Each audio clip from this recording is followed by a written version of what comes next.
Doing research for the other creepypasta videos, I found one that's too good it needed its own video, and it's really long. It's a hard one to explain, but it blends historical authenticity, things that really did happen, with a lot of fictional stuff. Kind of like some analog horrors, or SCP Foundation, just a lot more creepy.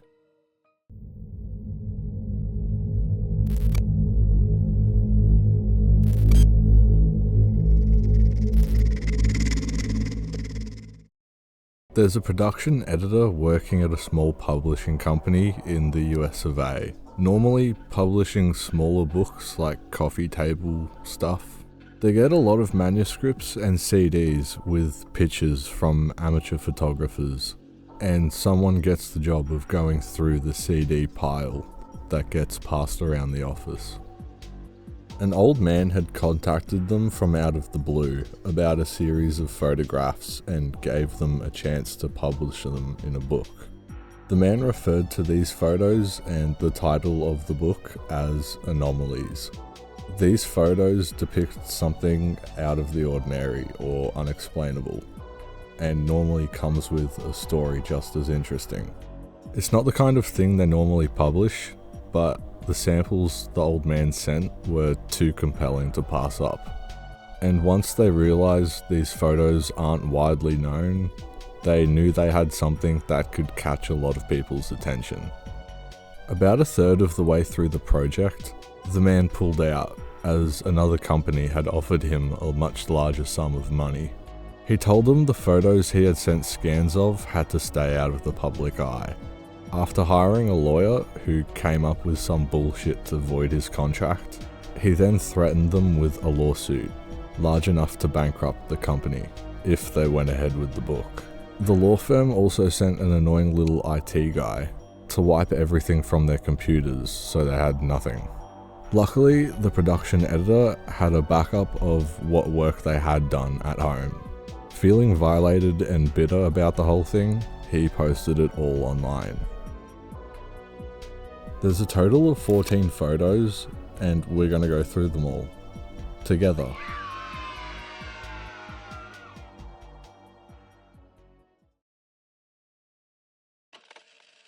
The Collinwood Fire. This is the last alleged photo to have been taken inside the Lakeview School in Collinwood, Ohio. This is a real school that had a real fire on March 4th, 1908, killing 172 students, 2 teachers, and 1 rescuer. The fire started from a ceiling jolt that had been ignited by a nearby steam pipe. Additional deaths occurred with students jumping out of the 2nd and 3rd story windows in an attempt not to burn to death. Everyone in this photo died in the fire, except for Mr. Olson, sitting in the far right in the back row. It's unknown who took the photo, and it's also unknown as to why there's a weird effect going on with the image.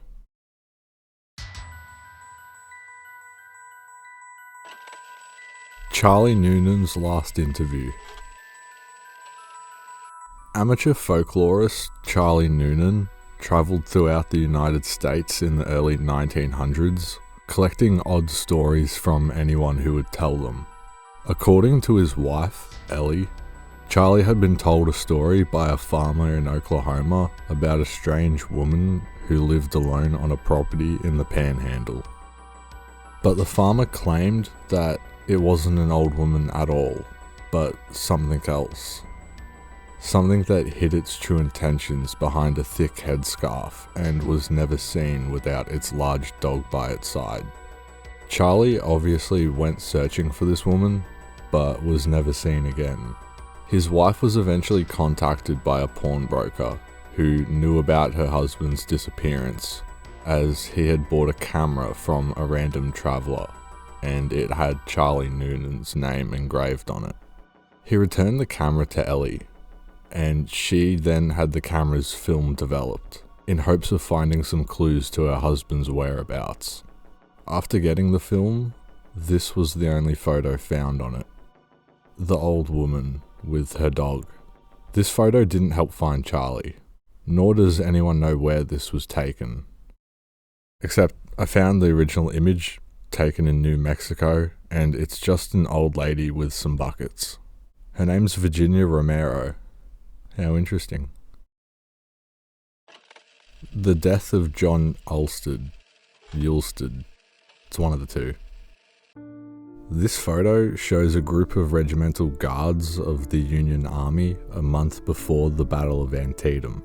The man on the far right was named John Ulsted, and had the right side of his face and arm blown off by cannon fire near the start of the battle.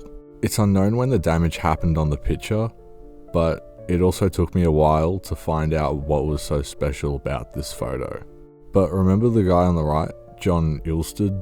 His right arm and side of his face were shot off. Well, that tear in the photo is in the perfect spot, a mirror of his injuries, tearing through the right side of his body, through his arm and face, like the cannon fire that killed him. The Axeman of New Orleans. Edouard Mattel was a failed photographer and inventor who took numerous pictures on his travels in the United States during the 1910s and 20s. One invention he made was a device to help automate the exposure of his camera and added a timer.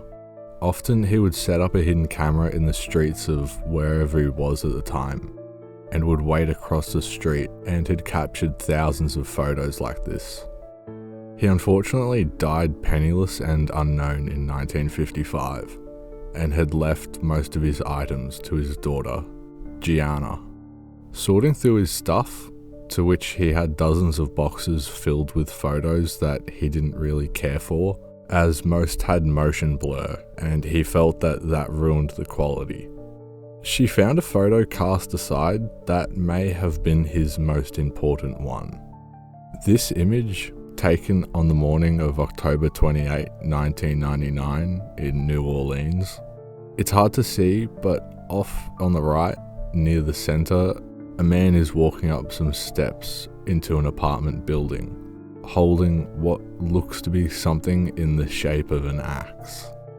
The night before this photo was taken, the infamous and still unidentified killer known as the Axeman of New Orleans had committed his last murder, breaking into a man's home and killing him in his bedroom.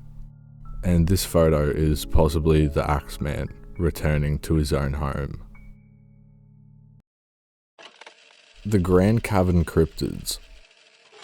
This image was taken in 1895 by amateur photographer Oren Jeffries while venturing through an unmapped area of the Grand Caverns. In these cave explorations, he would conduct experiments using a super long exposure time to see if anything could be captured in the total darkness.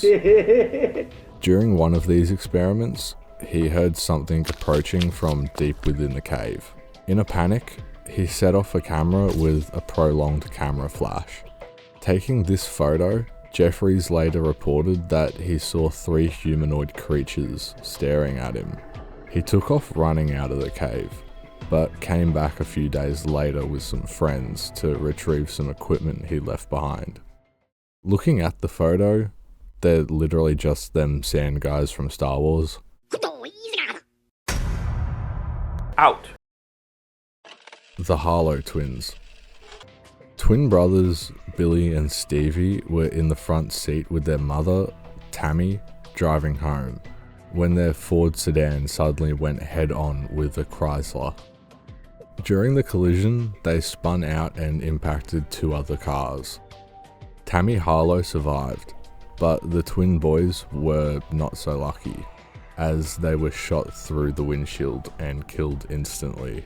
A photographer from a local paper company took this photo, as the group of people worked to free the man in the Chrysler, and it seems Billy and Stevie stuck around to watch.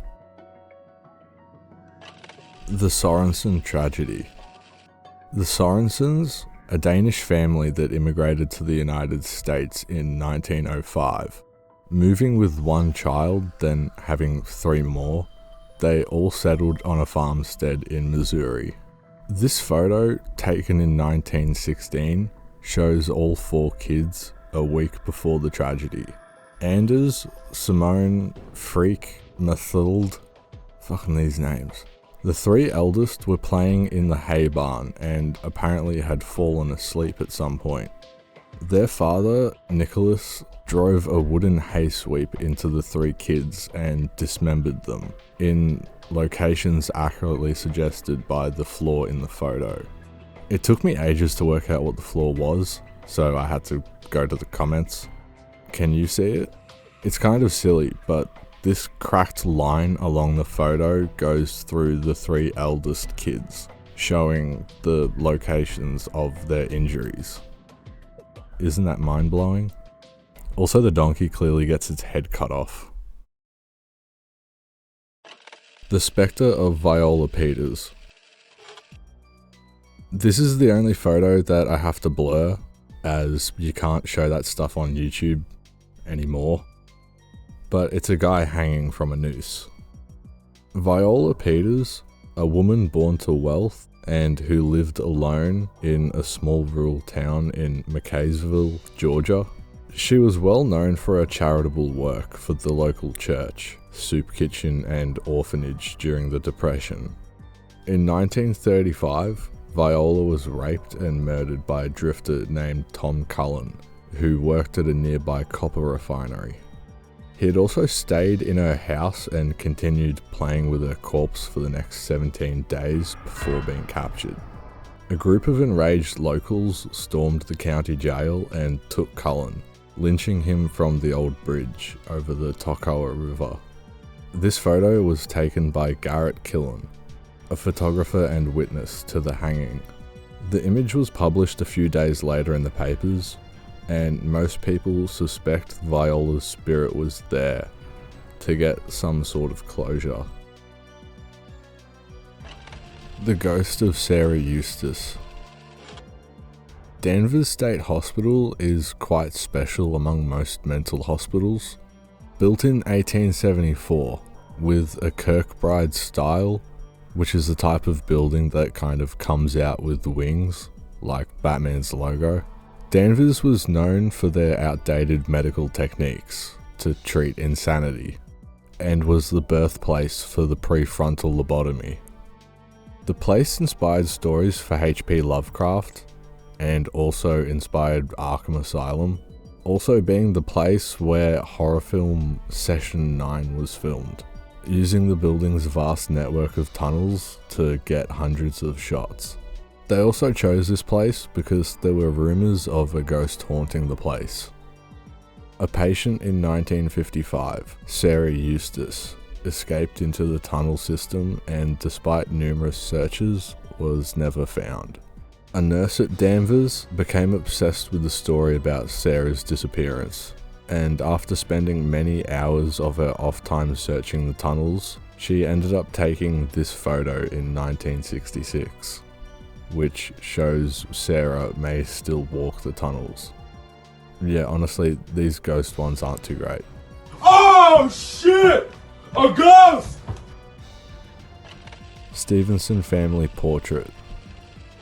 The Stevensons, a wealthy Boston family, got their portrait taken in 1945. Many years before the photo, a family member, James Pullman Stevenson, died. But known for his love of pranks and dirty jokes, the family didn't realise until after the photo was developed that he can clearly be seen seated on the left, in the conveniently placed gap between the people. Oh wow. The disappearances of Miss Yerno. On November 12, 1935, Josephine Yo took a walk at dusk around her neighbourhood. She took these walks every day along the same route. After setting out on one of these walks, she would never return. 3 years later, found squatting in her neighbour's front lawn was Mrs. Yerno. When questioned, she didn't understand what anyone was talking about, as from her point of view, no time had passed at all. She resumed her life like nothing had happened, cause what the fuck else do you do, I guess? She also continued her nightly walks, with this photo taken on the 12th of November 1938. She disappeared again on this night, exactly 3 years after she originally vanished. This time she was never seen again. The fate of Sally York. Sally York, a 9-year-old who worked in the North Fort textile mill, was killed in a cotton loom accident, which became a big case in helping legislators pass the first child labor law act in American history. For the next few decades, workers at the mill complained about cold spots, weird noises, and getting pushed out of thin air. The foreman never really cared about any of these complaints until 1932, when this photo surfaced. Taken by Benny Johnson, a traveller who took the picture when the mill was empty for the Christmas holidays, and the photo was blamed later on for the closing of the mill. Looking at the picture, I got no idea what's so special about it. Apparently there's some ghost-looking things in the windows or next to the shed, but I don't really see it. Comment if you see something though. Lily Palmer's eyes. Lily Palmer, a 4-year-old girl, experienced what doctors would call acute onset of sensory hallucinations. Lily, her Filipino nanny, and her mother were getting ready for Halloween, trick-or-treating and all that. Her mother took this photo, which apparently shows the exact moment Lily's disorder arrived. Lily suddenly started screaming and clawing at her eyes, and it took some time until she calmed down to tell them what she saw. Lily repeatedly told them about things crawling in her eyes, and a few days later, Lily was unsupervised in her bedroom when she punctured both of her eyes with one of her mother's knitting needles. She received medical treatment and was evaluated and institutionalized for the rest of her life. Dying in 2001, most of her days in the mental hospital, she begged for the staff to get these things out of her eyes. The Trinity Deception. On July 16th, 1945, the Trinity test was conducted, and a few videos do exist of it. And while we're talking about the Trinity test, the explosion in Oppenheimer was super fucking underwhelming. I'm just putting that out there. But many photos of the test were also taken, this being one of the most famous. The secret of this one, only a few people were ever aware that this photo was cropped before it was shown to the public, but now everyone who knew that was dead. This also includes the photographer, to which the military got him to edit it in order to keep the public calm until they could handle what was originally captured. And this is what the uncropped version looks like. It's kinda hard to see, but brightening the image and in the top right, what looks like 3 flying saucers can be seen just watching the power of what humans were now capable of, I guess. And that was 14 photos. This was written in 2012 by Rembetis, and as much as the ghost stuff was kind of lackluster, it has some depth and actually does have some kind of interesting visuals. Photo 2 is clearly the best. So this creepypasta overall gets a 9 out of 10. What's also the best? Subscribing. Who could that be? Bagel delivery! What? I didn't order.